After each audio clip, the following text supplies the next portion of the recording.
yung bili ko. Oh my God, sobrang laki. Kakarating nga lang na itong order ko na panty from Libao. So, nakaseal kasi siya, kaya na-order na ako. So, deserve mo naman ng bagong panty this year. So, bali, buy, total of 6 pieces na nga ito. So, ganito siya.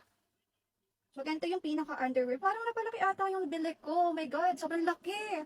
Hindi ko naman akalain ganito pala kalaki siya. Medium nga yung in-order ko. Akala ko kasi maliit yung sizing. Hindi kasi ako nag-check ng mga reviews at mga comments. So, true to say siya. So, nag-adjust kasi ako ng sizes. Medium to. So, small lang dapat pala. So, ayan. Mapapa-order naman ako. Regarding naman sa quality, maganda siya. So, ganito yung quality na. Tingnan mo yung pagkakatahe. Mga mima, naka-double stitch siya. And sabi daw stretchable. So, try natin kung stretchable siya. Ay, grabe. Ayan na. Medium size tong hawak ko. Tapos, nasa-stretch pa siya. Maganda yung pagkakatahi niya. Cotton nga pala yung pinaka-quality niya at hindi ganun kakapalan yung pinaka-tala niya. Plus, naka-double lining din pala siya. Ito. Naka-double lining. Tingnan niyo yung pagkakatahi nitong panting to. So, hindi talaga siya basta-basta magtatasta. Sulit na sulit yung pagbili ko dito. So, ayun na nga. Dahil malalaki nga din yung sizing nito siguro. Or true to size. Nag-adjust kasi ako ng sizing. So, mapapabili ako. So, madami din pala dyan available sizing.